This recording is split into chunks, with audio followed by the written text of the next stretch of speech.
ভাইয়া আর মাত্র 4-5 দিন বাকি আছে, আমার তো ভয় লাগতেছে ভাইয়া, আমি ম্যাথ কিছুই পারি না ভাইয়া, আমার মনে হচ্ছে আমি ম্যাথে 0 পাবো ভাইয়া, আমার চান্স হবে না মনে হচ্ছে, কি করবো ভাইয়া, আমাকে একটু বলে দেন আমি ম্যাথে কোন কোন জায়গা থেকে পড়ে যাব, কি করব। এই ধরনের সিমটমগুলা ম্যাক্সিমাম কেস আমাকে সামলাইতে হচ্ছে। তোমরা বেশিরভাগই আমাকে কল দিয়ে এরকম কথাবার্তা বলো, তোমাদের নার্ভগুলো আমি পড়তে পারি। তোমাদের জায়গায় আমি এক সময় ছিলাম, বর্তমানে আমি পড়াশোনা করতেছি সাস্টে ইঞ্জিনিয়ারিং ফ্যাকাল্টিতে। So as a second timer আমি তোমাদের অবস্থা থেকে আরও ভয়াবহ অবস্থায় ছিলাম।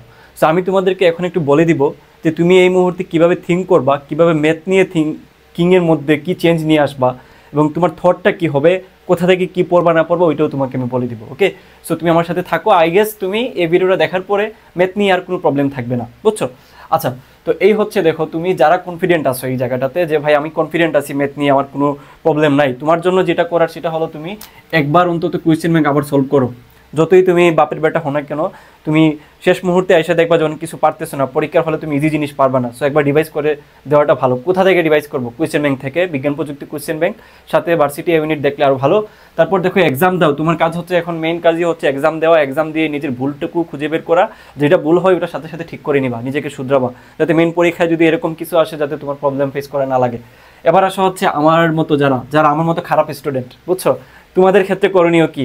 তোমরা যেটা করবা খেয়াল করো, কোয়েশ্চেন ব্যাংক অ্যাটলিস্ট 3বার করে যাও। এটা তোমার বিজ্ঞান প্রযুক্তি কোয়েশ্চেন ব্যাংকটা বলতেছি। সো এটা যদি তুমি একটু র্যান্ডমলি সলভ করতে থাকো, আই গেস তোমার কোনো প্রবলেম হবে না, আহামরি কঠিন আসে না। ম্যাথ শব্দটা শুই না তোমরা ভয় পাও, এটা হচ্ছে একটা হুদাই একটা হাইপোথেটিক্যাল জিনিস, এটা বাস্তবে এটা এক্সিস্টই করে না, কারণ ম্যাথের থেকে ইজি জিনিস আর কিছুই হইতে পারে না। ম্যাথে তোমার বেশি থিঙ্কিং করা লাগে না, ম্যাথ দেখা মতো আনসার করে ফেলা যায়, বুঝছো? কিছু টিপস অ্যান্ড ট্রিপস খাটায়া, যেহেতু এমসিকিউ আসতেছে ভাই, ভয়ের তো কিছু নাই, জাস্ট কিছু টিপস অ্যান্ড ট্রিক্স খাটাও, শর্টকাট ইউজ করো, কিছু মেথড ইউজ করো, তাহলে তোমার এখানে এমসিকিউতে 20 পাওয়া আহামরি কঠিন হবে না, ঠিক আছে? এবার আসো হচ্ছে ক্লাস করে যাও 15টা শিওর। এই কাজটা আমি তোমাদেরকে বলবো, অ্যাটলিস্ট আমার ফ্রি ক্লাসগুলো দেখে যাও। তোমরা জানো আমার এখান থেকে তোমার সরাসরি আরইউ, তারপর গত বছরের জিএসটি, সাস, সব জায়গাতে সরাসরি তোমার টাইপ কমন আসছে। সো আমাদের ক্লাসগুলো যেহেতু 40 মিনিটের, আবারও বলতেছি আমাদের ক্লাসগুলো যেহেতু 40 মিনিটের, তুমি ক্লাসগুলো অ্যাটলিস্ট দেখে যাও, তাহলে তোমার অ্যাটলিস্ট তুমি এখান থেকে 15টা শেয়ার করে ফেলতে পারবা, 15টা শেয়ার করে ফেলতে পারবা। কারণ আমরা যেগুলো করাচ্ছি সেগুলো মূলত পরীক্ষায় আসার মতোই, প্রায় 90% সিউরিটি থাকে এই টাইপগুলো পরীক্ষায় আসার। অনেকে আছে ভাই ম্যারাথন, লাস্টে ম্যারাথন দিব, অমুক ভাইয়ে ম্যারাথন দিচ্ছে 10 ঘন্টার। আরে বেটা, তুই এতদিন পইরা কিছু করতে পারিস নাই, পরীক্ষার আগের রাতে তুই ম্যারাথন দেখে কি করবি, কি ছিড়বি তুই বল? কিছুই করতে পারবি? কিছুই লাভ নাই, কারণ ওই ম্যারাথনের হচ্ছে ভিউ কামানোর একটা কি বলা যায় ওয়ে। যেই ভাইয়েরা ম্যারাথন নিচ্ছে পরীক্ষার আগে, আমি খারাপ বলতেছি না, ওনারা হয়তো যারা ভালো স্টুডেন্ট তাদের জন্য এটা ভালো হতে পারে যে রিভাইজ দিচ্ছে, বাট তুমি যদি এই ম্যারাথনে যাও তাহলে তোমার কি লাভ হবে? কিছু হবে না, কারণ তুমি এতদিন পড়ো নাই, বেসিক ঠিক নাই, তোমার একটু রিভাইজ দরকার, ফর্মুলা জানা দরকার, শর্টকাট একটু দেখা দরকার, একটু বেসিককে রিকল করা দরকার। তুমি যে ওইখানে পরীক্ষার আগে 10 ঘন্টা 12 ঘন্টা নষ্ট করার কোনো দরকার আছে? দরকার নাই, এগুলোর পরে পড়িও না। অ্যাটলিস্ট আমি তোমাকে এইটা বলবো যে তুমি এই যে মাত্র 4-5 দিন বাকি আছে, এই 4-5 দিন তুমি আমার ম্যাথ ক্লাসগুলো একটু করে যাও আমাদের কোর্স থেকে, মাত্র 300 টাকা কোর্স ফি। আবারও বলতেছি, তুমি বুঝে শুনে নাও, আমাদের এখানে ক্লাস ফ্রি আমরা দিয়ে দিছি, তুমি ফ্রি ক্লাসগুলো দেখো, দেখা তোমার যদি পছন্দ হয় যে ভাই হ্যাঁ আমি এই ক্লাসগুলো দেখে আমার মনে হচ্ছে যে আমি পারবো, তাইলে তুমি এই ক্লাসটা নিতে পারো। এবং আমরা বলে দিচ্ছি এখান থেকে 90% টাইপ কমন আসার নিশ্চয়তা দিচ্ছি। সো এক্সামও আছে এই জায়গাটাতে, লাইভ এক্সামগুলো আমরা নিচ্ছি। তোমরা যারা এই যে কনফিডেন্টওয়ালা যারা আছো তারা, এবং যারা আমার মতো খারাপ স্টুডেন্ট, তোমরা দুজনেরই কিন্তু পরীক্ষার দরকার আছে। তো লাইভ এক্সামগুলো মিস করতে না চাইলে, এবং আমাদের লাইভ এক্সাম ছাড়াও এক্সাম আছে, তুমি যে কোনো টাইমে পরীক্ষা দিতে পারবা।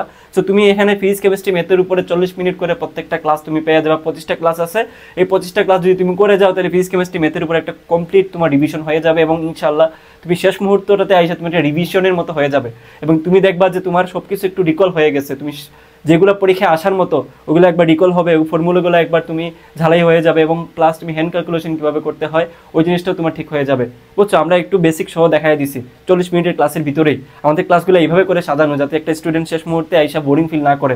একটু হ্যান্ড ক্যালকুলেশন একটু ঘুরে পেছায় দিলে তুমি পারবা না, সো তোমার জন্য এটা দরকার, বুঝছো? এবং এখানে প্রায় 1000+ স্টুডেন্ট ভর্তি আছে, এবং এখান থেকে আমি আশা করতেছি এবার অ্যাটলিস্ট 150 পোলাপান টপ করবে। সো তুমি এই টপের সিরিয়ালের ভিতরে ঢুকে যাও। আশা করি তুমি ক্লাসগুলো যদি করতে পারো তাহলে তোমার একটা সিট কনফার্ম হবে ইনশাআল্লাহ। আমাদের ডেমো ক্লাসগুলো দেখো, আমাদের অন্যান্য ক্লাসগুলো তো দেখছো, অ্যাটলিস্ট যারা আমাকে রেগুলার দেখতেছো তাদেরকে বলবো আর কোনো চিন্তা করিও না, মাত্র 300 টাকা দিয়ে এক্সাম সহ, লাইভ এক্সাম সহ আমাদের ক্লাসগুলো নিয়ে নাও। আমাদের এখানকার ক্লাসগুলো করে চান্স পাওয়ার তোমার সংখ্যাটা নেহাত কম না শেষ মুহূর্তের, তোমরা এটার প্রমাণ দেখছো অনেকবার, আমাদের গ্রুপগুলোতে যুক্ত হয়ে যায় তাহলে বুঝতে পারবা। ওকে, সো দ্যাটস ওভারঅল। যারা ভর্তি হইতে চাচ্ছ তারা আমাদের নাম্বার দেওয়া থাকবে, এই নাম্বারে যোগাযোগ করিও। যারা ভর্তি হইতে চাও না তারা নিজেরা পড়ো, বুঝছো? অ্যাটলিস্ট পড়ে যাও, যেভাবে বলছি, অ্যাটলিস্ট একবার কোয়েশ্চেন ব্যাংক সলভ করো, সলভ করে দেন। তোমার যদি মনে হয় যে প্রবলেম আছে, তাহলে যেটা প্রবলেম হয় ওইটা বাদ দাও, আর যেটা তুমি পারবা বলে মনে হচ্ছে ওইটাই পড়ো। কারণ জানা জিনিস থেকে তুমি অ্যাটলিস্ট 20টা পারতে পারবা, এটা আমার বিশ্বাস। কারণ আহামরি কঠিন আসে না পরীক্ষায়। আল্লাহ হাফিজ।